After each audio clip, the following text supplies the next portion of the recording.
Mesdames, Messieurs, merci de choisir le bouton direct pour vous informer. Voici à présent les titres de votre journal. 3 sœurs bénédictines, réparatrices de la Sainte Face de Jésus-Christ, ont professé le vœu perpétuel ce mardi. L'ordinaire de lieu les a appelés à demeurer des signes et instruments de l'amour de Dieu sur terre. Poursuite des épreuves hors session des examens d'État d'édition 2020-2021 pour cette année. Seuls 2 finalistes sourds-muets sont inscrits dans toute la province éducationnelle Nord Kivu 2. Au terme de la première journée, l'inspection de l'EPST note des absences dans des centres de Béni. Voilà tout pour les titres. Mesdames, Messieurs, restez avec nous pour l'intégralité de cette édition.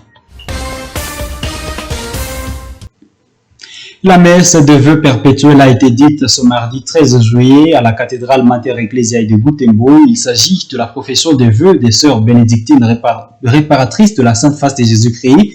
À cette occasion, l'évêque de Butembo Béni a demandé aux heureuses du jour d'être des signes instruments de Dieu sur terre. Roland Kakimo nous en parle dans ce reportage.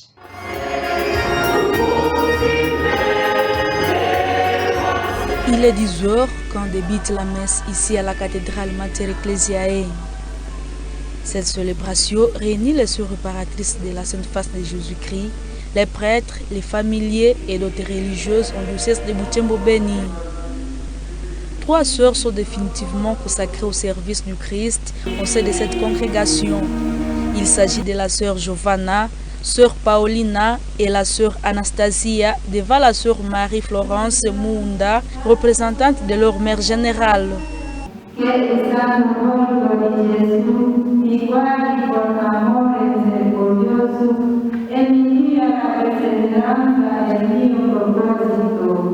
Amen.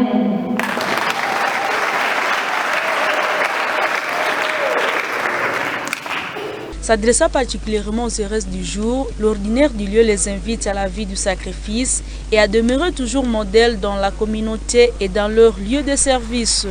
Soyez des signes et des instruments de l'amour de Dieu partout où vous vivez. Nous devons aimer tout ce que nous rencontrons dans la banalité du quotidien.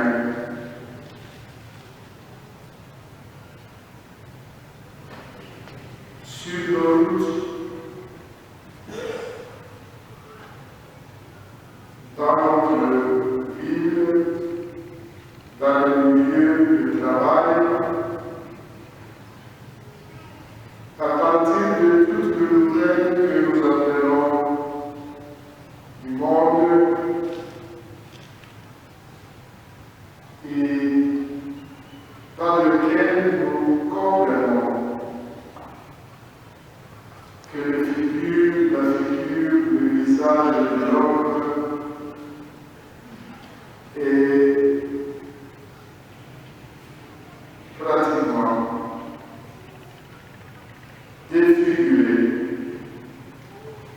comme celui de Jésus sur la croix. Et tout cela à cause de notre péché, à cause du péché du monde.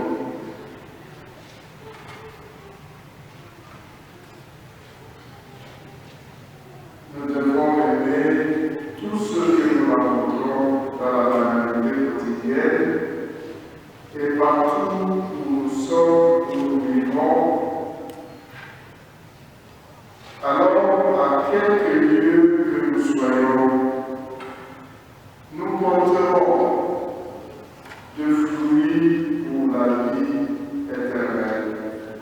Après leur vœu perpétuel, celles-ci feront connaître et continueront à soigner davantage la Sainte Face du Christ, a conclu Monseigneur Sikul Palouk Melkisedek, évêque de Butembo Béni. Prenons le chapitre éducation dans cette édition. Les épreuves hors session de l'examen d'État se sont poursuivies ce mardi 13 juillet. Contrairement à l'année scolaire passée où ils étaient au nombre de 6, cette année, seuls 2 sourds-muets passent les épreuves hors session d'État sur toute l'étendue du Nord Kivu 2 et il s'agit de ceux inscrits à l'Institut Notre-Dame de l'Assomption.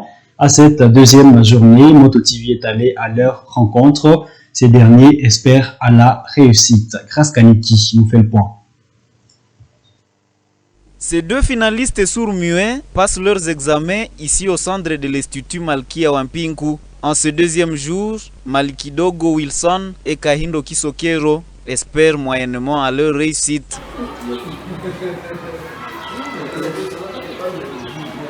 Les examens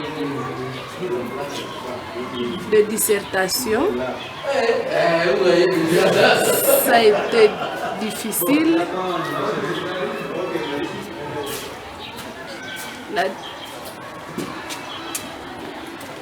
Les examens de la situation d'intégration écrite a été au moins un peu facile. Aujourd'hui, on a passé l'examen de situation d'intégration écrite. Moi, je ne sais pas. J'attends d'abord les informations. Si j'ai échoué, soit j'ai réussi. Il nous reste des examens à passer.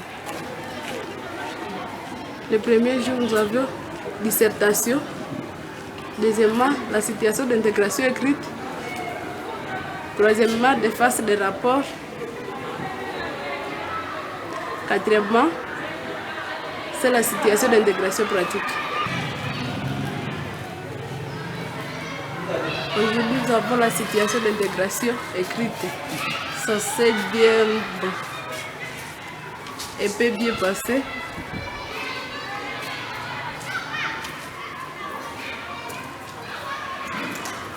On nous a posé concernant la déontologie, la correspondance française. J'écrivais ce que je savais. Moi, je ne sais pas. Pendant ce temps, l'enseignante Apipawe, qui assure leur suivi, note qu'ils éprouvent quelques difficultés pour compléter leurs items. Toutefois, elle rassure qu'une attention particulière leur est réservée. Bon, les examens sont bien déroulés. Mais concernant les sourds, ils ont quelques lacunes pour compléter les items. Et comment vous faites pour les accompagner, les encadrer quand il y a des problèmes comme ça? Quand il y a des problèmes, on va chercher le chef du centre pour les orienter. Après, moi aussi, je vais interpréter. Ben oui, ils s'adaptent. Pour la suite, ces élèves finalistes sourds-muets ont encore 2 examens à passer. Ils vont défendre leur rapport et finiront par l'épreuve des situations d'intégration pratique. L'inspecteur principal provincial de l'EPST Nord Kivu 2 parle d'une bonne évolution des examens d'État sur toute l'étendue de cette province éducationnelle. D'après lui, tous les centres d'examen d'État sont opérationnels, même dans des zones rouges. Cependant, il signale des absences dans les centres de la ville et territoire de Béni. Suivez l'IPP Tembo Kevandi dans ses propos. Bon, durant la première journée, tout s'est bien passé parce que nous n'avons pas entendu parler d'un incident majeur. Il y a eu de nombreuses absences. Oui, il y a des élèves qui ont été absents. Nous n'avons pas encore toute la liste de ceux qui ont été absents. Nous ne l'avons pas. Mais sinon, je peux donner quelques cas. Bon, si nous prenons par exemple la sous-division de Béni, pour tous les 9 centres, nous avons enregistré 219 absents. Bon, si nous prenons la sous-division de Boulongo, pour tous les centres de cette sous-division, nous avons enregistré 294 absents. Nous prenons la sous-division de Kamango. Dans le centre de Kamango, il y a eu 67 absents. Quand nous prenons Oicha 1, Oicha 2, Mangina, Oicha 3, Oicha 4, Madiwe, il y a eu 188 absents. Prenons un autre chapitre dans cette édition. Les chauffeurs empruntant l'axe Butembo-Bunia ont décidé de suspendre leur trafic. Ils s'insurgent contre la recrudescence de l'insécurité dans les périmètres des commandas. Insécurité caractérisée notamment par des tueristes, des civils, par des rebelles ADF. Après avoir perdu leurs collègues sur cette route de la mort, ces conducteurs de moto, des voitures à taxi alors, craignent pour leur vie et plaident pour l'intervention des autorités. Luciana Moussivira. Ici, Ici, au siège de l'agence Kalamou, ces voitures sont cassées. Ces engins qui relaient Butembo à Bunia ne font plus de trafic. Depuis la semaine dernière, nombreux conducteurs empruntant ces taxes ont décidé de sécher les activités à la suite de la recrudescence des attaques ADF dans la région de Komanda. Manzekele est arrivé dimanche à provenance de Bunia. Cela risque d'être son dernier trafic sur ces taxes, car il craint pour sa vie après que ses collègues ont été tués. Depuis qu'on a commencé à incendier les voitures au niveau des 3 antennes jusqu'au pont Loya, nous avons déjà perdu 8 voitures et 2 de nos chauffeurs. Cette grève n'a pas de date limite. C'est tout et chacun qui va assumer ses responsabilités pour faciliter la reprise des boulots. Concernant les prix, rien ne vaut la vie d'une personne, même si l'on me propose $100 pour Bunia, je ne peux pas accepter.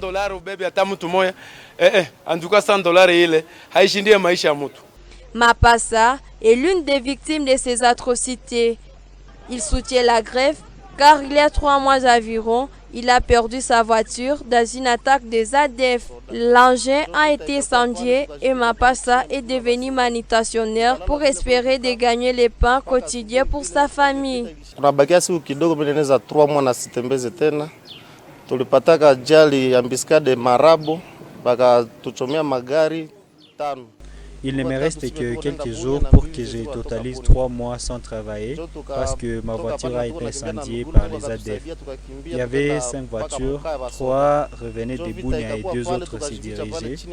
Nous avons échappé de justesse et nous sommes allés nous abriter dans un cas d'FRDC. Pour l'instant, je n'ai pas envie de retourner à Bunia. J'ai encore peur.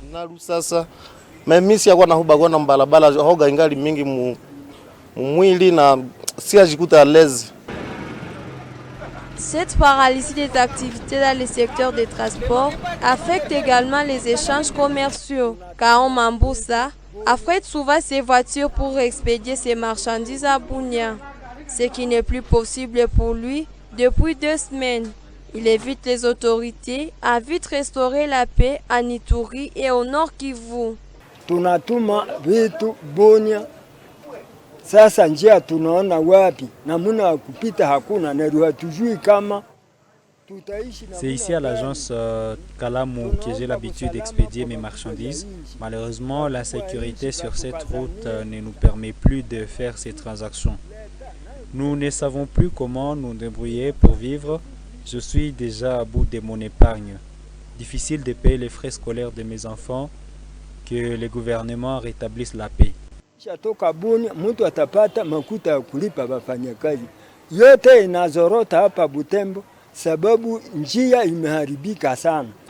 Depuis quelques semaines maintenant, la région de Komanda est devenue l'épicentre des attaques ADF. Ces rebelles tuent des passagers et des civils dans les villages opérationnels sur cet axe Butembo-Bunia. Vendredi, le gouverneur de l'Ituri a décidé de suspendre les trafics sur l'axe Komanda Luna à vue de faciliter les opérations militaires. En justice, le procureur de la République près le tribunal de grande instance de Butembo, Valérie Moali-Oumandé, souhaite que seules les matières relatives à l'atteinte à la sûreté de l'État soient traitées par les tribunaux militaires à cette période de l'état de siège. Selon ce magistrat debout, céder tous les dossiers à caractère pénal à ces instances militaires ne permet pas leur avancement vu que les magistrats militaires sont à sous-effectif, d'où ces plaidoyers auprès des chefs de l'État pour que cet aspect contenu dans l'ordonnance instaurant l'état des sièges soit modifié. Je vous propose d'écouter le magistrat Valérie Moali-Oumandé dans ses propos. Ces dossiers sont en quelque sorte suspendus quant à leur évolution, et ce compris les dossiers avec prévenus en détention. L'insuffisance des magistrats militaires est une réalité. De même que l'insuffisance en fait sur l'échelle de toute la République des magistrats civils est aussi une réalité. Au lieu de renforcer, à mon sens, l'effectif des magistrats militaires, il serait plus simple, tout à fait plus simple, de modifier cet aspect de de l'ordonnance du chef de l'État qui pose comme principe que toutes les matières pénales sont dévolues aux juridictions militaires. La modification, à mon sens, devrait consister au fait que les matières ayant trait aux atteintes à la sûreté de l'État devaient être les seules à être dévolues aux juridictions militaires. Toutes les autres infractions devaient être traitées par les juridictions civiles ainsi que les parquets y rattachés.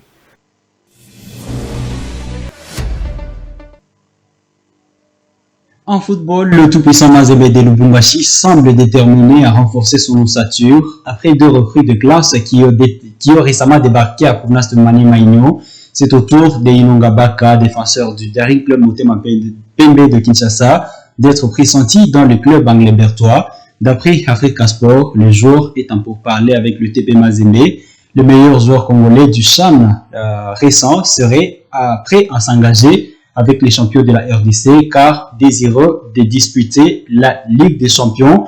Mais jusque-là, aucun accord n'est trouvé entre les deux parties.